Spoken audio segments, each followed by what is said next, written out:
This video is going to be one where I give my thoughts on the different wheel sizes in mountain biking right now.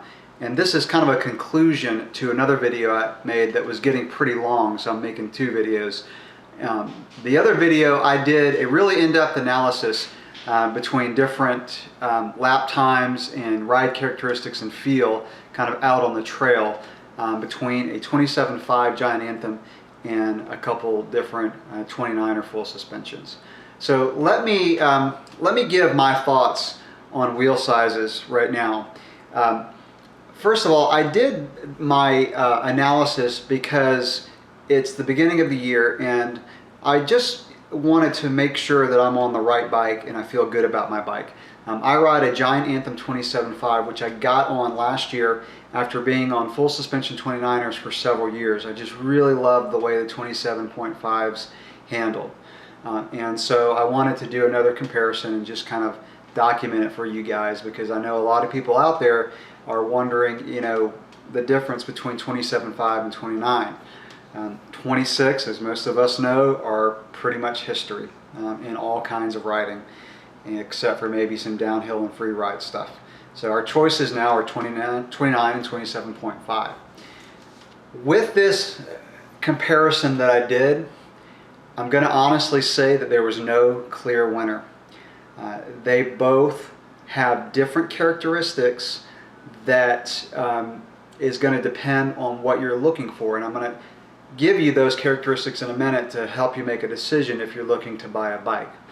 Now, some companies are going all in on 27.5, like Giant, and as of today, it's almost like they're phasing out 29, which doesn't make sense to me.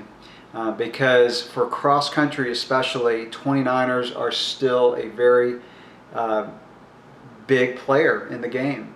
And you know, another reason that I did this video is because I recently looked at a few different buyer guides and I didn't see hardly any 27.5s, especially in cross country, or particularly in cross country. All the cross country stuff was 29. So you know, that's why I wanted to get back out and just make sure that I'm on the right bike for me. So my point in saying that is, it mystifies me that companies wouldn't make 27.5 cross-country bikes, and it also would, in the same way, mystify me that a company would not make 29er cross-countries, especially in hardtails. Now, you know, right now Giant still makes some hardtail 29ers, and they still make the Anthem 29, but they don't have very many models, so it's like they're really going all in. Now, I love my Giant Anthem 27.5, and as you're going to hear me say in a minute, it's the bike that I'm going to keep after doing all of this analysis. Now, when I did this analysis a few years ago, there was a clear winner, and to me, 29 beat 26 for cross country. It was only about a year ago that I finally got completely off 26 for my all mountain and trail type riding. But for cross country, 29 definitely beat 26. But the differences between 29 and 27.5 are much more subtle. The gap is more narrow. So let me talk about the different characteristics of each bike, and again, help you guys who are looking into buying a bike and wondering which one to get. So 27.5, the advantages of 27.5. The main one is they're quick and agile. And as I said in my other video when I was kind of out on the trail doing these analysis, the more I jumped on the 27.5 and jumped back and forth between the 29 and 27.5, the 27.5 just has such an agile feel. You feel like it's almost got telepathic steering. You can dive into a corner quicker, and you can accelerate out of a corner quicker, and you can just get into a cornering flow, is the best way I can describe it, that is super fun. And I lower my center of gravity a lot. I kind of start the corner with my head and get that real low, and just doing that from corner to corner is a blast. Now, I will say that the trails that we ride here on the East Coast are a lot more twisty and turny than trails that I've ridden out west. So that's going to be a big part in which bike you choose, and I'll explain that a little bit more in a minute. So again, 29, they're quick and agile. They also accelerate quick. I noticed a pretty big difference in how fast I could get back up to speed coming out of a corner with a 27.5. So the more twists and turns you have in your trail, or another way to say it, the more often you brake, I think the more advantage the 27.5 is going to have, because after you do brake and you come out of a corner, it's going to accelerate quicker. So that's a big advantage of the 27.5. And again, in my other video, one of the bikes that I rode was a Niner Jet 9 RDO 5-star build. This is a $10,000 mountain bike, and it's got carbon wheels. Just, I mean, it is a sweet bike. Niner makes some awesome bikes, and this is their flagship for the Jet 9. Even with the carbon wheels, the Stans No Tube Valors, which is on that bike, I still noticed that my 27.5 got back up to speed quicker. And I have the Podium wheel sets, which is also a very light wheel set, but they're also about half the price of the carbons. So even on a bike that had a really light wheel set, I did notice that the 27.5 got back up to speed quicker. And by the way, my Anthem 27.5 is just a little over 24 pounds, and the Jet 9 RDO that I was riding was 23.2 pounds, so a little over 23. There's about a pound difference. The lightness, and when I'm talking about weight, let me talk about the advantage of the 27.5, and that is typically they're going to be lighter. So with an equal build, with equal value wheel sets, equal value components and frame, probably you're going to get a lighter bike, between half a pound up to maybe a pound and a half to maybe 2 pounds lighter for a 27.5, again with the same components. Now my Anthem 27.5, the retail value of all the components and wheels and everything is about $5,000. So it's about half the price of the Niner that I was riding.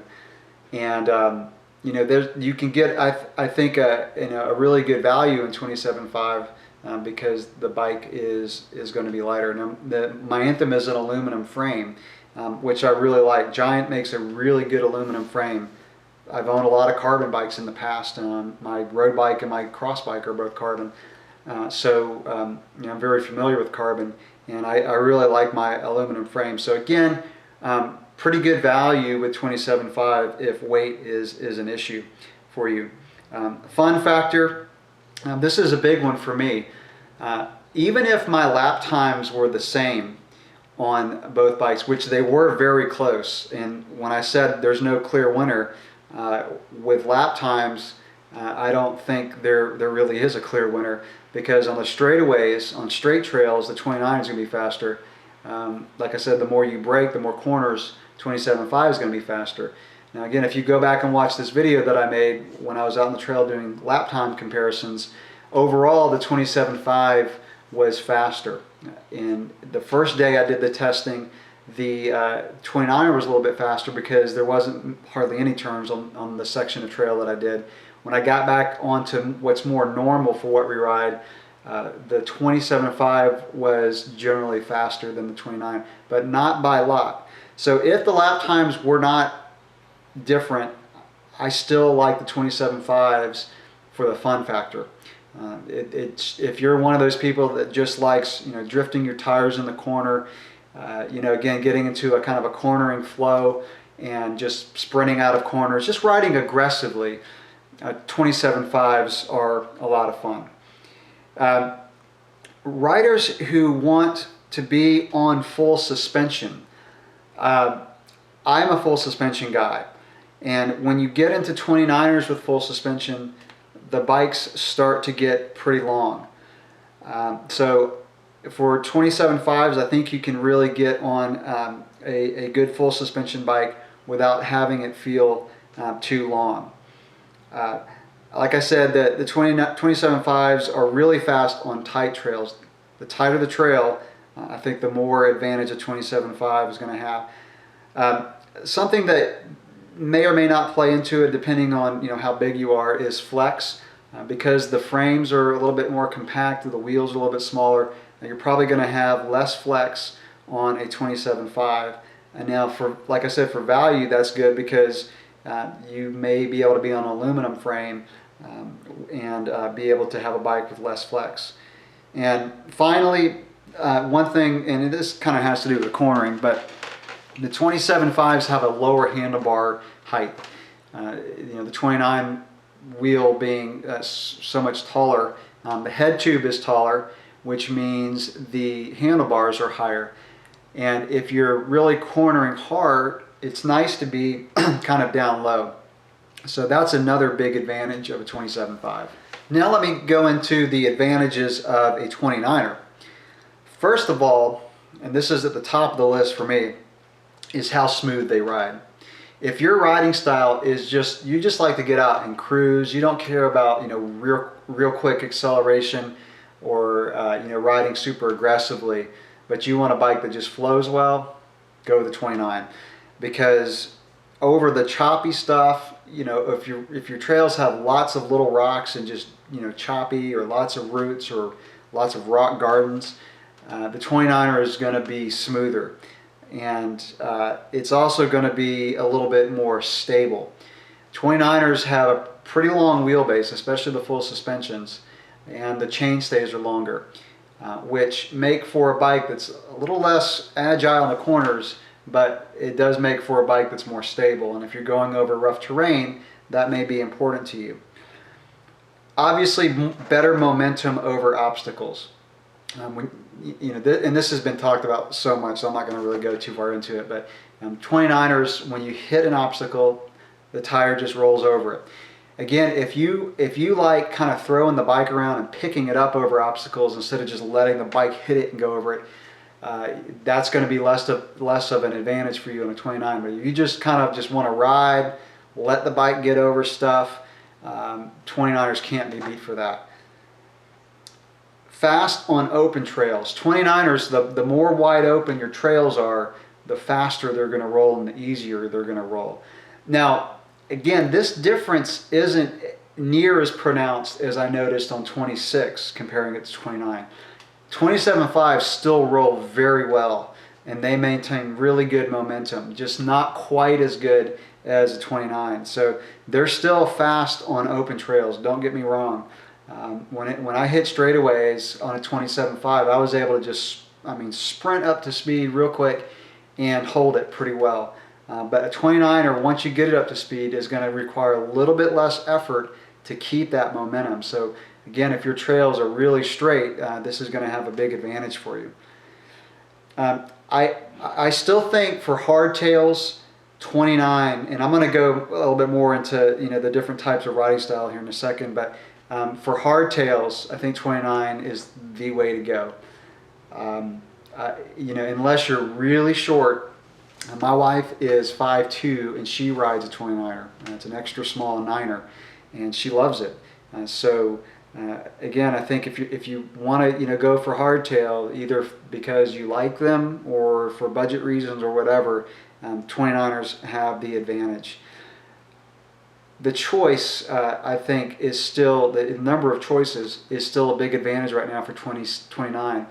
I don't know why, but a lot of companies haven't really started to go with 27.5s for cross country. Now for all mountain and trail riding, almost every company now has a 27.5, and you couldn't say that 3 years ago. But for today, you still, for cross country, are somewhat limited in your choices for 27.5. So if you're loyal to a particular shop or a particular brand, you may have some limited choices. So that's an advantage for 29. Finally, Petal Strike is a little bit of an issue on my Anthem 27.5. Now, I can't speak for other 27.5s, but for 29s, you can have less pedal strikes because I measured the difference between the ground and the pedal when the pedal was in the lowest position, and on my 27.5, it was a little over a centimeter lower than the 29, and I did that on the 9er Jet 9 RDO, that comparison. So, it's something that's a trade-off. It's like anything with mountain biking. one advantage one way will be a disadvantage in another way. For example, head angle. Head angles, the more slack the head angle, the better it's going to descend, the more stable it's going to be. But the front wheel is going to wander around on the climb. So it's a trade-off. It's the pedal strikes. The lower your bottom bracket, the better the bike's going to handle. The flow and the feel of my 27.5 is awesome because of the bottom bracket being low. That's one of the reasons. So that may be an issue for you as well. So that's an advantage of a 29. And now let me wrap this up by talking about the different kind of segments of mountain biking and which bike I feel like is better. And let me start with one that's pretty easy. And I'm going to rule out extreme downhill and free ride. That one, well, let me talk about it. So with 27.5 is just starting to come on the scene with downhill. I'm starting to see more and more downhill bikes with 27.5 because they're going to be a little bit faster than a 26 on a lot of different types of courses. For free ride, I'm not seeing 27.5, and those are 7-inch travel bikes. So I think over the next few years we're going to see some change and mix up in that. But for most of us ride either kind of all mountain type riding, which is going to be bikes that are between maybe 140 to 160 millimeters of travel, maybe up to 170. 27.5 is pretty much going to be the standard, and I just can't really recommend someone getting on a really long travel 29er. One of the best ones that I've seen is the Specialized Enduro. They have done some engineering marvel on that thing to get the chain stays so short. I have not ridden one yet. I really want to. But from everything that I've read and heard about that bike, it's probably one of the best longer travel 29ers. But for most people, I think that a 27.5 is going to be your wheel size for bikes that are designed for rough terrain, what I call aggressive trail riding, and all mountain. I break trail riding up into two different segments: longer travel or more aggressive, and then shorter travel bikes. So for long travel on trail bikes, 27.5. For shorter travel trail bikes, I'm going to say that 27.5 and 29 are probably both going to be about equal, and it's going to depend on a lot of those characteristics that I mentioned just a few minutes ago. I think those ones that I mentioned for cross country carry over into the short travel trail bike. So bikes around that 120 millimeter travel range, whether you go 27.5 or 29 is going to depend on what your riding style is and the characteristics that you're looking for in a bike. And I'm not going to rehash those again, but again, if you're a more aggressive rider, I think you're going to go 27.5. I have a Giant Trance 27.5 that's 140 millimeters of travel, and I love that bike. I've ridden a lot of trail bikes over the years, and it's a great bike. I did own a 9er Rip 9, which had 120 millimeters of travel, and that was kind of the older version. I think the back was maybe 110 millimeters. That was an awesome bike. One that I would recommend if you want 29 for the trail bike category that's shorter travel. So again, short travel trail bikes is going to depend on what you're looking for. Cross country, it's going to depend on all those characteristics that I mentioned before. Again, like I said in the beginning, I think most bike companies need to make both. They need to make 27.5 and 29 because choices are good, and that's what I've learned from doing this test, with there being no absolute clear winner. That it's great to have choices in our bike riding. I don't think a company should dictate what kind of bike we should be on. I think we need to figure it out for ourselves. So hopefully this video has done that, kind of helped you guys maybe figure out a little bit better which bike is good for you, because again, the choices are good and the choice should be yours. So hopefully I've helped you do that. So hey, thanks for watching, and again, if you haven't seen my other video and you've got some time, it's about almost 29 minutes long, and you want to go back and kind of watch my in-depth analysis of lap times and ride characteristics from the trail, go back and watch that. So thanks for watching.